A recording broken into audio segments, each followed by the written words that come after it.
어느 날 어느 가정에서 부부싸움을 심하게 했답니다.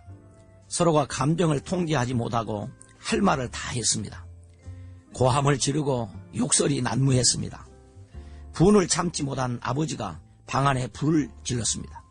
부모의 격돌에 열이 받친 아들이 20층 아파트에서 뛰어내렸습니다.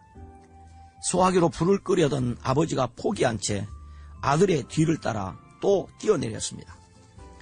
이것을 본 어머니도 모든 것에 절망하고 뛰어내렸습니다. 그런데 세 사람 모두 죽지 않고 살았답니다. 이유가 무엇인지 아십니까? 아버지는 제비족이요, 어머니는 날라리였고 아들은 비행 청소년이었기 때문이랍니다.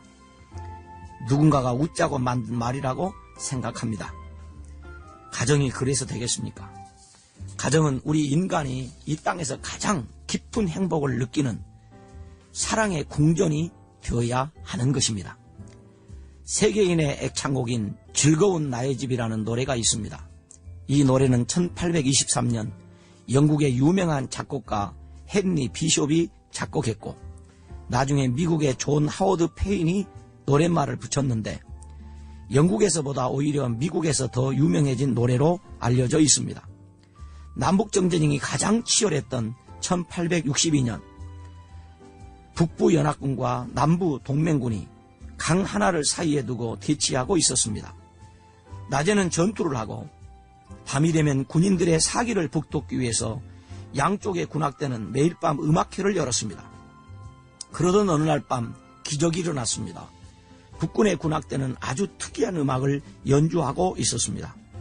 그 멜로디는 바람결의 새털처럼 전장에 울려 퍼졌습니다. 그 순간 그리운 가족이나 연인에게 편지를 쓰고 있던 군인들은 사무친 그리움에 막사 밖으로 나와서 노래를 부르기 시작했습니다.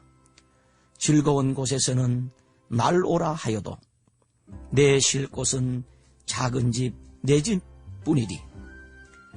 내 나라 내 기쁨 길이 쉴 곳도 꽃피고 세우는 집 내 집뿐이리. 오 사랑 나의 집 즐거운 나의 벗 내 집뿐이리. 이 멜로디는 강 건너편에 있던 남북은 진영에도 울려 퍼졌습니다. 남북은 군악대도 덩달아서 이 음악을 연주하고 남북은도 다 함께 합창했습니다.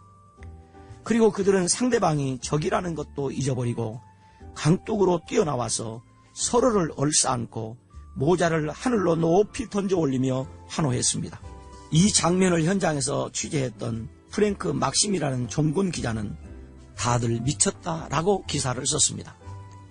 노래 한 곡 때문에 전쟁은 사라지고 오직 조국과 동포애로 남았던 것입니다. 이렇게 즐거운 나의 집이라는 곡의 멜로디는 서로의 적대감 대신 가정과 고향에 대한 그리움과 사랑의 마음을 갖게 했던 것입니다.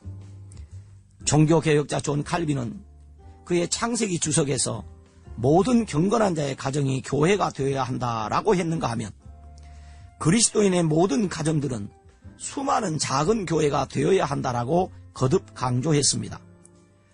종교개혁자 마르틴 루터는 말하기를 가정은 크리스찬의 인격을 훈련시키기 위하여 하나님께서 규정해 놓은 장소이다 라고 했습니다.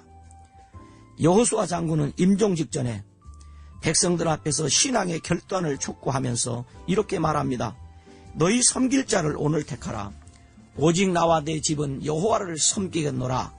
이것은 이스라엘 백성들을 향하여 바알 우상이냐 하나님이냐를 결단하라는 것입니다.